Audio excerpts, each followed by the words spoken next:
Tonight, a flu vaccination without the pain of an injection. Plus artwork remembering the past. Stay tuned. TrojanVision Nightly News starts now. From the high-definition digital production center on the Troy campus, with news from Troy University locations around the world, this is TrojanVision Nightly News. Hello and welcome to TrojanVision Nightly News for January 14th, 2013. I'm Judson Garner. And I am Bailey Majors. Thank you for joining us this evening. In conjunction with Troy University's Year of Remembrance of the Holocaust, the Pike County Cultural Arts Center has opened a new display of artwork directed at teaching the history of the Holocaust. The Johnson Center for the Arts has opened a new exhibit entitled Darkness into Life, Alabama Holocaust Survivors Through Photography and Art.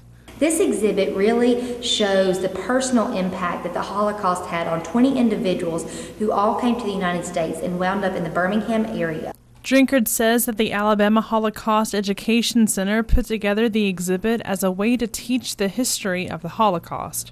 This exhibit has more than 50 pieces that show the emotional impact that the Holocaust had on these individuals, as well as a lot of facts and dates and maps of things that happened during the Holocaust. Drinkard also says that the exhibit is a good way for those interested in the Holocaust to learn and understand the events on a personal level. But what you're going to learn from this exhibit is personal experiences and personal stories and emotion that's depicted through these pieces of art. And so I definitely think that it's an advantage for anyone who may be very familiar with the Holocaust, or for those that are not as familiar with the Holocaust, to come and to see the pieces in this exhibit. Darkness into Life will run until February 28th, and the director of the Johnson Center encourages all students and Pike County residents to see the artwork. I think that it's important for everyone to see the exhibit because you can learn from what these individuals have to tell, their stories that they have to tell, and about how special small moments are to them now because they survived the Holocaust. A lot of things that we take for granted each and every day, they're still celebrating because they remember a time when those things were not granted to them.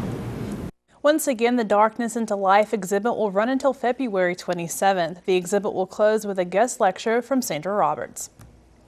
And art lovers in the Montgomery area have a chance to see some work honoring civil rights icon Rosa Parks. Alabama printmaker Amos Kennedy has donated an entire series of his art based upon the life and wisdom of Parks to Troy University's Parks Museum in honor of Parks' upcoming 100th birthday. The exhibit consists of posters that display quotes by Parks from throughout her life. The posters will be on display inside the museum exhibit hall from January 14th to February 28th. Parks' 100th birthday is on February 4th. The exhibit hall at the Rosa Parks Museum on Troy's Montgomery campus is free and open to the public from 9 a.m. to 5 p.m. Monday through Friday and 9 a.m. to 3 p.m. on Saturday.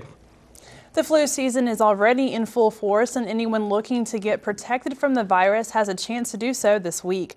The Alabama Department of Public Health will be on campus offering flu vaccinations this Wednesday. The vaccinations they will give is the mist version and not the shot version. If you are interested, please make sure you have your insurance card to present to the ADPH because they will charge your insurance with this product. The vaccinations will be offered in Trojan Center Ballroom A starting at 10 a.m. Bailey, camera 2. Some students would like to donate their time to helping others, but they don't know where they can lend a hand. Yeah, that's right, Bailey. And this Wednesday, those students have a chance as groups in need of volunteers will visit the campus. DeAutra Montgomery has a story. Many students might be looking for ways to help out their community this year. Well, with the help of Troy University's Student Services, they won't have to look that far. It's just an opportunity for students as well as student organizations to connect to different community agencies that use our volunteers in the community. The fair provides students a chance to browse many organizations like Big Brothers Big Sisters and the Salvation Army who are looking for volunteers. So we have a wide variety of organizations. So there's something for really any interest relative to what you're interested in and how you want to help the community. If you're crunched for time, don't let that sway you away from browsing the organizations. The event allows students to come and go at their own convenience. Don't let the 10 to 12:30 thing scare you off. You don't have to be there the entire time. You can pop in for 15 minutes in between classes and meet with the different agencies and then be on your way. Seelan states that this is a great way for everyone to find an extracurricular activity that could benefit them as well as their community. Obviously, students are here to get their degree as well as learn about a particular field. But beyond those applications, we expect our students to leave the university prepared to be good citizens in their communities. And so part of that is giving back to your community by engaging in local needs. Deatra Montgomery, TrojanVision News. The volunteer fair will be this Wednesday from 10 to 12:30 in the Trojan Center ballrooms. And now taking a look at news from around the state. In Birmingham, the National Weather Service says the mix of heavy rains and colder temperatures is causing potential weather problems across the state. The NWS says persistent rains have already caused flash flooding in some areas, such as the Tennessee Valley region and West Alabama. And in Tuscaloosa, authorities say a 13-year-old boy has been killed in a hunting accident. Will May was shot Saturday afternoon near the north border of Sumter County. He was in the 8th grade and at Rock Quarry Middle School. And in Smith Station, the Alabama Bureau of Investigation will lead the review of a fatal shooting by a Lee County deputy. Authorities say an officer was shot a man who accelerated his car towards the deputy during a traffic stop in Smith Station. The man who was shot is identified as 33-year-old Howard Edwards Nevels, III of Phoenix City. Still to come on TrojanVision Nightly News, the Trojan basketball team celebrated more than just a win in their last home game. Danielle Percival will have the details and more when she joins us with sports. But first, the Obama administration faces incredible challenges going into its second term. We'll have more next. I'm Danielle Nottingham at the White House. Coming up, the president gives his last news conference of his first term.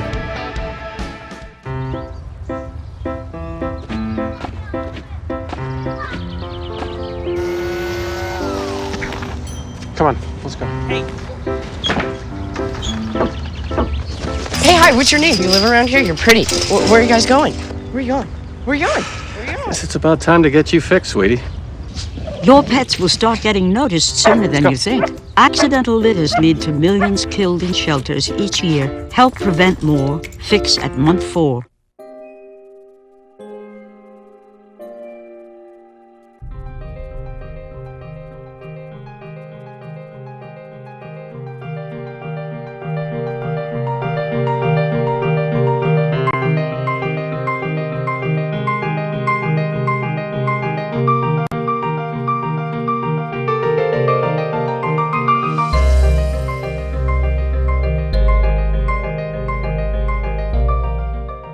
From the high-definition digital production studios of Troy University, you're watching the award-winning TrojanVision Nightly News. And now for a look at what's happening across the nation and around the world, we'll go to Judson Garner at the Global News Desk. Judson. Thanks, Bailey. The White House is back in session today, and the president wasted no time this morning making it clear to lawmakers what he expects in the coming days. Danielle Nottingham has the latest from the White House. President Obama used the last press conference of his first term to call out Republicans who are threatening not to raise the debt limit. So to even entertain the idea of this happening, of the United States of America not paying its bills, is irresponsible. It's absurd. Republicans want drastic spending cuts in exchange for increasing the amount the government can borrow. But the president says he will not have the debt ceiling tied to the bills Congress has already racked up. What I will not do is to have that negotiation with a gun at the head of the American people. The debt ceiling deadline is just one of 3 budget showdowns the White House and Congress face in the coming months. House Speaker John Boehner said if lawmakers do not tackle the debt and spending at the same time, it will cost Americans jobs. In a statement, Senate Minority Leader Mitch McConnell said the president and his allies need to get serious about spending. President Obama also addressed the possibility of new gun legislation. If there is a step we can take that will save even one child from what happened in Newtown, we should take that step. The president has seen recommendations from Vice President Joe Biden's gun violence task force and plans to lay out action he will take to curb gun violence later this week. Danielle Nottingham, CBS News, the White House. New York is the latest state to declare a public health emergency because of the flu. People are rushing out to get vaccinated, but some are finding it's not that easy to find. Erica Ferrari is in New York City, one of the hardest hit places, with the latest on the epidemic. People waited on a long line outside a Boston health clinic to get their flu shot. Just to avoid the flu, getting sick. And it's free. Why not? Health officials say the flu is widespread in 47 states, making it one of the worst seasons in years. Dr. Gary Mazur is on the front lines. He treats patients at an urgent care center in New York City. On a typical day in prior years, you would see maybe 2-3 flu cases a day, and today we're seeing over 20 to 30, 40, 50 cases a day. New York State reports nearly 20,000 cases. The flu is spreading fast in the city. Coughing, sneezing, being in close proximity to someone with those symptoms, you can contract the flu. The outbreak in New York State is so bad, officials have declared a public health emergency. New York's governor has suspended a law that limited where children could get vaccinated. Now kids between the ages of 6 months and 18 years of age can come to pharmacies like this one and get the flu shot. But it may not be easy to find. I had to get some prescriptions filled, and I was counting on getting my flu shot, and they're out of flu shots. Although there are reports of shortages, stores and clinics say they are restocking. This year, manufacturers shipped 130 million doses of the vaccine. Health officials say it's a good match for the strains making people sick. The flu season can last through March, so doctors say it's not too late to protect yourself. Erica Ferrari for CBS News, New York. A new study shows that actually strawberries and blueberries can help women fight heart disease. Teresa Garcia reports from Los Angeles.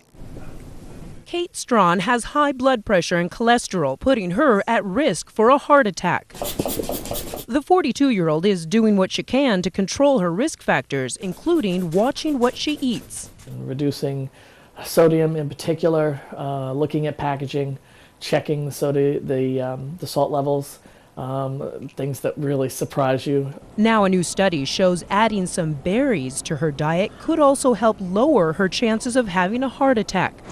Harvard researchers followed about 100,000 women for nearly 20 years and found those who ate several servings of blueberries and strawberries every week lowered their chances of a heart attack 32%. Eating blueberries and strawberries more than 3 times a week reduce the risk of heart attack. Blueberries and strawberries have high levels of a natural compound called flavonoids, which can also be found in grapes and wine, eggplants, and other fruits and vegetables. This class of foods helps to dilate the arteries and reduce inflammation in the arteries, therefore reducing heart attack rates. Kate has been trying to eat more fruits and vegetables and is planning on adding more blueberries and strawberries now. It's definitely something that'll be easier to sort of work into the diet.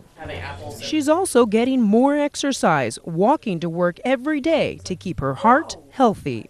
Teresa Garcia, CBS News, Los Angeles. And that'll wrap things up from the Global News Desk. To see more stories from across the country and around the world, you can tune in to TrojanVision Global News right after the nightly news, and that'll probably premiere tomorrow. But now back to you, Bailey. Thanks, Judson. And now Danielle Percival joins us for a look at sports. So Danielle, we've only been in school for a few days now, but the basketball teams are still going strong. We have some really exciting news from the men's basketball team. That's right, Bailey. The team is actually on a 2-game winning streak right now, and of course that's exciting, but there's even bigger news to get into. We'll get into that right now. All right. For a coach who's been with the program for over 30 years, there are countless wins that are memorable for many different reasons. Thursday night, the men's basketball team picked up their second conference victory, but the significance was much greater because of what took place before the players ever hit the court. Adding to the legacy, Don Maestri is a member of the inaugural class of the Troy University Athletics Hall of Fame and now has the court in Trojan Arena named in his honor. Court Maestri was dedicated Thursday night before the Trojans game against Louisiana Monroe. I mean, I've said it before, it's a special honor. It was surprising when they told me. You know, coach gets all the honors when you win, so, you know, it's really unfair thing. Maestri said the honor was not solely based on his work as a coach, but more importantly, on the work of his players. Over 30 years, I would hope that you heard the word "we" thousands of times, and maybe just a few when we lost some games. It's been a we program since day one. It's all about everybody else, including myself, that we're all part of this thing. Hundreds of people involved in an honor like this, and it's a special moment. While the honor is special, it's even better when you pick up the victory to cap off the night. From coaching, I mean, obviously it's a kind of a proud moment, but you're so focused on having to win the game. It's hard to really enjoy that moment. You know, if you lose the game, all the fun was in 2 hours' time, you've erased the whole thing. And his players knew the importance of winning this one for Coach. You know, Coach Mace is this basketball program. He's been that way for the past 30-some-odd years. So we want to come out here and do it right for him. So we came out here and played hard for him to get this win for him. The Trojans defeated ULM in that contest 64-55 to move to 2-4 in the conference and 7-10 overall. Emil Jones led the team in scoring for the second straight game with 17 points. And for the women, they too took on Louisiana Monroe in their last game. However, playing on the new court didn't seem to help them. The women lost to the Warhawks 75-69 after being up with only 4 minutes of action remaining. But a 7-0 run by ULM put them up for good and sealed the game for the Warhawks. During an 8-minute span in the second half, there was only one field goal made by either team, and the game ended up turning into a free throw battle. Joanna Harden scored a career-high 24 points in the game, and Dominique Ross had a career-high 10 rebounds. The Trojans are still winless in conference play at 0-6 and 3-12 overall. Though many coaching changes in the world of college football were made before the new year, the Trojans still had one more in the bag. 2013 is going to be a new beginning for the Trojan defense, though the fresh start will be with a familiar face. Wayne Bolt, a 35-year coaching veteran, is returning to Troy as the defensive coordinator. Bolt coached at Troy from 1991 through 2002 and was the defensive coordinator beginning in 1997. Bolt has coached notable names in the NFL, including DeMarcus Ware and OCU Miura. During his tenure as the defensive coordinator, the Trojan averaged giving up less than 110 yards on the ground per game. He says he's looking forward to being back with Larry Blakeney and the Troy family. I'm excited about being here and, getting back to, I spent 12 great years here, earlier in my career, and me and my wife Linda are really excited about coming back and being a part of the Trojan family. It's not about Wayne Bolt, it's about the Troy family, and I just, I'm here to fit in and do what I can. The first chance for Trojan fans to see Bolt's defense in action will be at the Trojans' annual spring game, T-Day, which will be April 20th. The Troy women's indoor track and field team competed in their first meet of the season this weekend at the Blazer Invite in Birmingham. Jasmine Patton was the Trojans' top performer in the meet, placing third in the 60-meter hurdles. Patton set a new personal best and the second best time in school history, running the final in 8.66 seconds. Another personal best was set in that event by Veronica Bryant, who finished 39th. Morgan Paulson placed 12th in the 3K and moved into 5th all-time at Troy with a time of 10 minutes, 45.75 seconds. The Trojans' next meet is in 2 weeks at the Arkansas State Invitational on January 25th. So Bailey Judson, exciting news coming out of the basketball program, of course, with Don Maestri having the court named in his honor. Right. Coach Larry Blakeney with the football team has the field named in his honor. So lots of recognition for these coaches and incredible legacies that they are leaving behind at the school. Absolutely, and definitely well-deserved. Absolutely, and best of luck to the teams as the basketball teams are still competing. Yeah. Yes. All right, thanks a lot, Danielle. Thank you. And still to come on TrojanVision Nightly News, we'll hear from Miss Troy and see how she's preparing for the Miss Alabama pageant in June. Plus, we've seen cloudy skies and scattered showers throughout the day. What can we expect for tonight, Jamarlo? Well, Bailey, for tonight, we may be experiencing some slight chance of showers, but I'll have more coming up next in weather. Mom, can I have $1? Yeah, it's right. I think my purse is upstairs on the bed. It's not here. Check the dining room. No. What about your sister's room? It's not there either. The upstairs closet? The downstairs closet? There are no more closets. Moms everywhere are finding ways to keep kids active and healthy. Get ideas, get involved, get going at letsmove.gov. I decided I wanted to go back to graduate school, and I was looking for a college that would be able to accommodate shift work and family life, and the Troy schedule fit in very well with my lifestyle. On campus or online, Troy offers you in-demand degrees sought after by the law enforcement community. Troy University. It's all you need to know. My name is Stephanie Birch. I'm a Deputy Chief of Police, and having that degree from Troy is what allowed me to be who I am today. From the high-definition digital production studios of Troy University, you're watching the award-winning TrojanVision Nightly News. And now Jamarla Phillips joins us for a look at weather. So Jamarla, we kind of have a weird weather situation right now. We have, spring-like temperatures right at the start of January, and then we've had some rain off and on. What's the rest of our week going to look like? Well, Justin, for the rest of the week, we're expected to see some cooler temperatures, but I'll get into more of that right now. But first, let's take a look at our current conditions. We can see that our skies right now are cloudy, temperature coming in at 73 degrees, dew point at 65 degrees, humidity at 77%, barometer reading 30.08 inches and rising, with our winds coming from the south at about 11 miles per hour. Taking a look at taking a look at today's stats. Today we're able to see a high of 73 degrees, a low of 57. We're able to see a very slight chance of rain today, those drizzles. Sun rose this morning at 6:44 a.m. and has already set at 5:02 p.m. Taking a look at our temperatures around the state, we can see that we're experiencing some very cool temperatures around in our area right now, especially in the northern portion. In Huntsville, 32 degrees with that slight chance of rain. Birmingham at 40 degrees. Mobile sitting down here at 60 degrees. And as we move over to Montgomery at 57, Troy 73 being close to the highest in the state right now. Phoenix City is 69 and Dothan 74 degrees.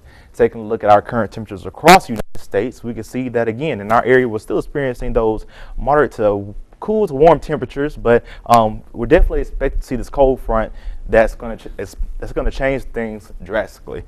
Taking a look at our current temperatures in our area, a closer look, we can see that again. Birmingham sitting at 39 degrees, Mobile at 59. Going to the Georgia area, we can see that Atlanta sitting at 58 degrees and Albany at 76 degrees. Taking a look at our departure from normal, we can see that we're experiencing maybe about a 14 to 15 degree increase than what we've been seeing. As we take a look towards the west, we can see that they are experiencing decrease in temperatures as well. Take a look at our current surface map. We can see that we have a lot of activity going on around the state right now. We can see that we have a high pressure system sitting out here in Nevada, as well as a low pressure system connected to a stationary front going down into the Gulf of Mexico, rising into the southern portion near the Mobile area, where we may be experiencing rain in the next 24 to 48 hours. Taking a closer look at our current surface map in our area, we can see it again that the stationary front right here is definitely going to cool things down as we move throughout our day. And as we can see above the stationary front, we can see that we have patches of rain and as well as some severe conditions. Taking a look at our precipitation forecast for the next 48 hours, we can see that in our area we'll be experiencing maybe under an inch of rain, but as we move towards the north in Birmingham area, going into the Nashville area, they will be experiencing maybe up to an inch or maybe half an inch of rain in those areas. Taking a look at Tuesday's forecast. Tuesday, we will be experiencing a slight chance of rain. We can see that we have some heavier rain behind it as well as some severe conditions. But as we go into Wednesday's forecast, Wednesday that rain will have pushed out of our area, but we see that we have some more rain, another patch of rain that may be coming into our area for Thursday. For Thursday, we will be experiencing, like I said before, some heavier rain in our area. And by Friday, hopefully the rain will be moved out of our area. But as we take a look at tonight's forecast, tonight we'll be seeing partly cloudy skies, a slight chance of showers, winds coming from the northwest at about 5 miles per hour with a low of 53 degrees. It's going to be cool tonight, but not too cool. So make sure that you grab a jacket if you plan to go out. Taking a look at tomorrow's forecast, tomorrow we'll be seeing cloudy skies again with a slight chance of showers. Make sure that you keep an umbrella on hand because those showers may come in at any time. Winds coming from the south-southwest at about 10 miles per hour with a high of 68 degrees. Taking a look at our 4-day forecast. For Tuesday, we'll be seeing a high of 68 degrees. Taking a look at Wednesday, we'll see a high of 61 degrees with mostly cloudy skies. Thursday, we have that slight chance of rain with the low of 43 degrees, and Friday we'll have those sunny skies coming back into place. So hopefully by the weekend, those temperatures will rise back up. All right. Well, thanks a lot, Jamal. I appreciate it. Thank you.